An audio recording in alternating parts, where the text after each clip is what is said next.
Hello friends, welcome to my channel. It's 8 o'clock and time for practicing grammar. So let's get started. আজকের প্রথম, do you see any animals? আপনি কি কোনো প্রাণী দেখতে পাচ্ছেন? করতে হবে ভয়েস চেঞ্জ। এটা তো তোমরা এমনিই পারবে, কিন্তু আমি শর্ট ট্রিক শেখাবো, আগেও শিখিয়েছি। আচ্ছা, দেখে নাও। You see any animals? এটার ভয়েস করলে কি হয়? Subject, verb, object. এটা আগে আসে any animals, তারপরে টেন্স অনুযায়ী বিভাব বসে। আচ্ছা, অ্যানিম্যালস প্লুরাল নাম্বার, তাই জন্য আর বসবে।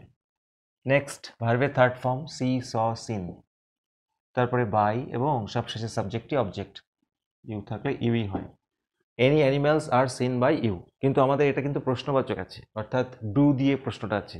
তাহলে আমরা ডুটাকে বাদ দিলে এটাকে প্রশ্নবাচক করতে গেলে কি করব? জাস্ট বি ভার্বটাকে আগে আনবো। আর any animals seen by you আর কোয়েশ্চেন মার্ক দিয়ে দেবো। তাহলে বন্ধুরা তোমরা এইটা করবে, ডু ইউ লাইক ফ্লাওয়ার? তুমি কি ফুল পছন্দ করো? প্রথমে ডুটাকে বাদ দেবে, দিয়ে ভয়েস চেঞ্জ করে নেবে, দিয়ে কি করতে হবে দেখিয়ে দিলাম।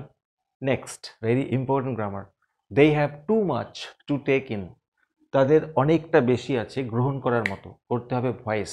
এটা কিন্তু বন্ধুরা হ্যাভ হ্যাজ থাকলে হ্যাভ বিন হ্যাজ বিন হয়, সেই নিয়মে হবে না, প্রেজেন্ট পারফেক্ট টেন্সে নেই। They have too much to take in, একটা জিনিস খেয়াল করো, ইনফিনিটিভ রয়েছে, টু প্লাস ভার্ব, তখন আমরা ভয়েস চেঞ্জ কি করে করব? একদম সোজা করে দেখে নাও, দে হ্যাভ টু মাচ, এতটা কমন। তারপরে টু টেক ইন, এটা যে টু এর পরে ভার্ব আছে, আমরা কি করব?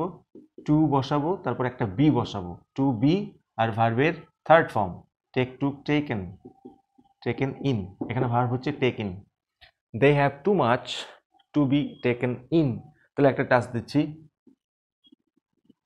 I have a work to do, কিভাবে করতে হবে যে ফর্মুলায় বললাম। Next, his smile is like an infant's, তার হাসিটি শিশুর হাসির মতো, করতে হবে ভার্ব ফর্ম। এটা দেখো বন্ধুরা, তার হাসি, হাসি ইংরেজি কি? স্মাইল, স্মাইল মানে হাসি। আবার তাহলে আমাদের ইউজ করতে হবে ভার্ব ফর্ম, অর্থাৎ হাসা, হাসা ইংরেজি কি? স্মাইল। তাহলে দুটোই কিন্তু একই, কনফিউজিং। তার হাসিটি শিশুর হাসির মতো, তার মানে কি বলতে পারি? সে হাসে, সে ইংরেজি হি, হাসা ইংরেজি স্মাইল। আচ্ছা, এটা যেহেতু third person singular number, S যোগ হবে। হি স্মাইলস, কার মতো করে? লাইক অ্যান ইনফ্যান্ট, একটি ইনফ্যান্টের মতো করে সে হাসে, অর্থাৎ তার হাসিটা ইনফ্যান্টের হাসির মতো। একটা জিনিস খেয়াল করতে হবে, এখানে কিন্তু বি ভার্বটা উঠে যাবে, আর এখানে অ্যাপোস্ট্রফি কমাটা হবে না। 4 নম্বর, ভেরি ইম্পর্টেন্ট, বিহেভ ইয়োরসেলফ বয়, সেই দ্য ম্যান। মহিলাটি বলল, ভালো করে আচরণ করো ছেলে। তাহলে কে কাকে বলছে আমরা বুঝতে পারছি, উইম্যানটি বলছে বয়কে, আর এটা একটা উপদেশ দিচ্ছে, তাই না? তাহলে আমাদের কি করতে হবে দেখো, দ্য উম্যান, উপদেশ দেয় ইংরেজি কি? অ্যাডভাইজ, অ্যাডভাইজড হবে পাস্ট টেন্স, যেহেতু এটা রিপোর্টিং ভার্ব দেখো পাস্ট টেন্সে আছে। তাহলে দ্য উম্যান অ্যাডভাইজড, কাকে উপদেশ দিচ্ছে? এই ছেলেটিকে। তাহলে আমরা এখানে লিখবো দ্য বয়, মানে বয়টাকে আমরা বের করে আনলাম। The woman advise the boy, কি করতে? Two behave, two behave. আচ্ছা, ইয়োর সেলফ মানে কাকে বলেছে? ছেলেটিকে বলেছে, তার পরিবর্তে আমরা লিখবো হিমসেলফ। এইখানে খেয়াল করবে কিন্তু, এইগুলো আমাদের ইম্পারেটিভ সেন্টেন্স, সেগুলোর ক্ষেত্রে অর্ডার রিকোয়েস্টের ক্ষেত্রে ভার্বের আগে জাস্ট টু বসাতে হয়, যেমনটি আমি এখানে বসালাম, infinitive. Next one, I normally ate with my mother, আমি সাধারণত মায়ের সাথে খেতাম। Sitting on the floor of the kitchen, রান্নাঘরের মেঝেতে বসে, করতে হবে স্প্লিটিং, ভেরি ইম্পর্টেন্ট। স্প্লিট মানে দুটো আলাদা সিম্পল সেন্টেন্স করতে হবে। তাহলে আমাদের বুঝতে হবে আগে আমি কোন কাজটা করতাম, আগে খেতাম না আগে বসতাম? অবশ্যই আগে বসতাম। তাহলে আমি আগে লিখে নেব, আই স্যাট, আমি বসতাম কোথায়? অন দ্য, আমি রান্নাঘরের কিচেনে মেঝেতে বসতাম। তারপরে কি করতাম? আমি সাধারণত, তারপর আমি কি করতাম? I normally ate with my mother, আমি মায়ের সাথে সাধারণত খেতে বসতাম। তাহলে আমাদের বুঝতে হবে টোটাল টেন্সটা কিন্তু পাস্ট টেন্সে আছে, দেখতে পাচ্ছ? পাস্ট টেন্সে আছে, এট আছে, সেই জন্য আমাদের এখানেও পাস্ট করতে হবে, এখানে তো পাস্ট দেওয়াই আছে। Next, they all answered his questions differently, তারা সবাই তার উত্তর দিল আলাদা আলাদাভাবে। আচ্ছা, আন্ডারলাইন আছে ডিফারেন্টলি, এটার অ্যাডজেক্টিভ ফর্ম ইউজ করতে হবে। অ্যাডজেক্টিভ ফর্ম হচ্ছে, দেখো যেগুলোর এলওয়াই থাকে না, সেগুলো এলওয়াইটা বাদ দিলেই অ্যাডজেক্টিভ ফর্ম হয়ে যায়। তাহলে ডিফারেন্ট হচ্ছে অ্যাডজেক্টিভ ফর্ম। তাহলে আমরা বলতে পারি just they all answered his questions, এই পর্যন্ত কমন। এবারে ডিফারেন্টলির জায়গায় জাস্ট আমাদের লিখতে হবে ইন আ ডিফারেন্ট ম্যানার বা ওয়ে লিখতে পারো। তাহলে তারা সবাই উত্তর দিল আলাদা আলাদাভাবে, এটার মানেই হচ্ছে ডিফারেন্টলি। আমাদের ডিফারেন্ট কথাটা এসে গেছে। Next one, the hermit lived in a wood. Hermit সন্ন্যাসী একটা জঙ্গলে থাকতো, হুইচ হি নেভার কুইটেড, যেটা সে কখনো ত্যাগ করেনি। তাহলে আমরা এখানে বুঝতে পারছি স্প্লিট করতে হবে দুটো আলাদা সেন্টেন্স। হারমিট আগে কি করতো, একটা জঙ্গলে বাস করতো, the hermit full stop. Hermit একটা জঙ্গলে থাকতো, যেটাকে সে কখনো ছাড়েনি। যেটাকে মানে কোনটাকে, ওই উডটাকে, জঙ্গলটাকে। তারপরে এবার আমরা লিখবো হি নেভার কুইটেড, সে কখনো ছাড়েনি। কাকে ছাড়েনি, এই জঙ্গলটিকে। অর্থাৎ জঙ্গল একবার লিখেছি, তার পরিবর্তে ইট লিখবো। The hermit lived in a wood, he never quitted it, আর সে এটাকে কখনো ছাড়েনি।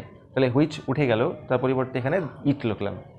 Won't do it, this alone will not do it, শুধু এটা এটা করতে পারবে না, করতে হবে হ্যাঁবাচক। অর্থাৎ বলতে পারি শুধু এটা এটা করতে ব্যর্থ হবে। বাট দিস অ্যালোন, অ্যালোন মানে অনলি আর কি। ওন্ট ডু ইট, এটা করতে পারবে না, অর্থাৎ এটা করতে ব্যর্থ হবে। উইল ফেইল, ফেইল মানে ব্যর্থ হওয়া। উইল ফেইল কি করতে, টু ডু ইট। এই যে ওন্ট মানে উইল নট, তাহলে but this alone will fail to do it, এটা করতে ব্যর্থ হবে, অর্থাৎ এটা করতে পারবে না। Next very important grammar, proposal থেকে। শার্ট আপ, চুপ করো, or I will shoot you like a partridge, নইলে আমি তোমাকে তিতির পাখির মতো গুলি করে মারবো।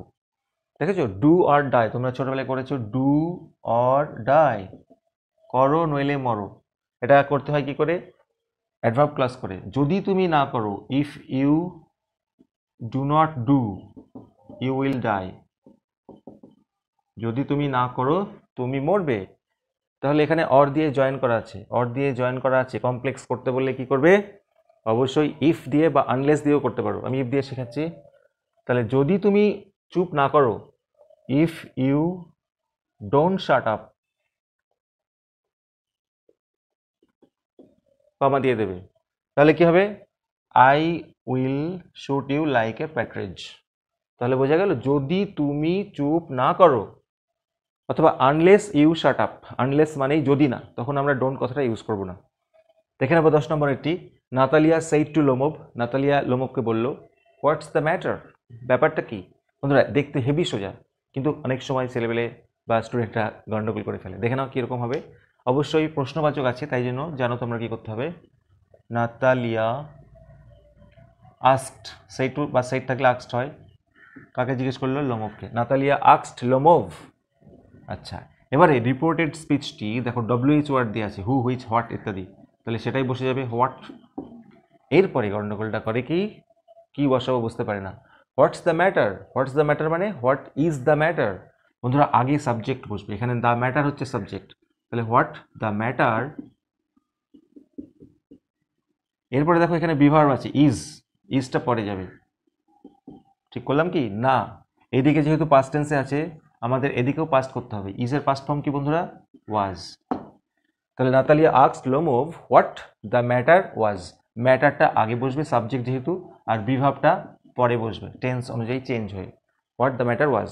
তো বন্ধুরা তোমাদের জন্য টাস্ক রইল এইটি, একই রকমভাবে করবে। শি সেইড টু মি, সে আমাকে বললো হোয়াট ইজ ইয়োর নেম।